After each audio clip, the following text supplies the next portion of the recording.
So going from IUI to IVF is like climbing and stair. Like a person chooses their line, like what they are going to do further in their life, their career. So it is like same for the patient, because IUI is one thing that doesn't disturb the patient. IUI is like a natural thing. Patient thinks nothing much is going to happen, not much money is being involved with it.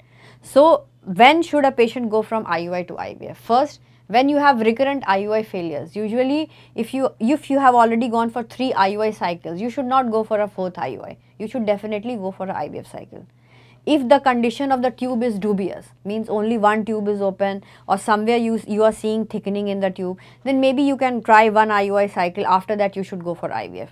Thirdly, if your AMH scores are really low, if you have low egg reserve, you should definitely go for IVF. If you have tried 1 IUI cycle, it is more than sufficient.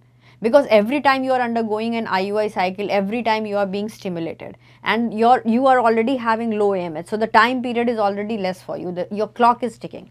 So these patients should switch to IVF as soon as possible.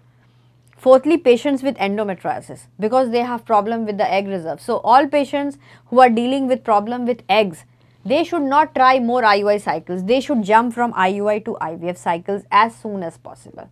So basically patients who are having male factor, means if you are going with donor sperms IUI, or the sperm count is borderline on the lower side but not that low, they can try for recurrent IUI cycles. Rest all patients, maximum 1 to 2 cycles, you should jump to IVF as soon as possible, because that will increase your IVF success rate, your eggs, your embryo, numbers of embryo. Because once you start the IVF cycle, then you know that IVF also has failures. You might require more attempts. So if you have got more embryos, those attempts are like every time the ovum pickup is not done. So these kind of patients, they should jump from IUI to IVF as soon as possible. We care about you.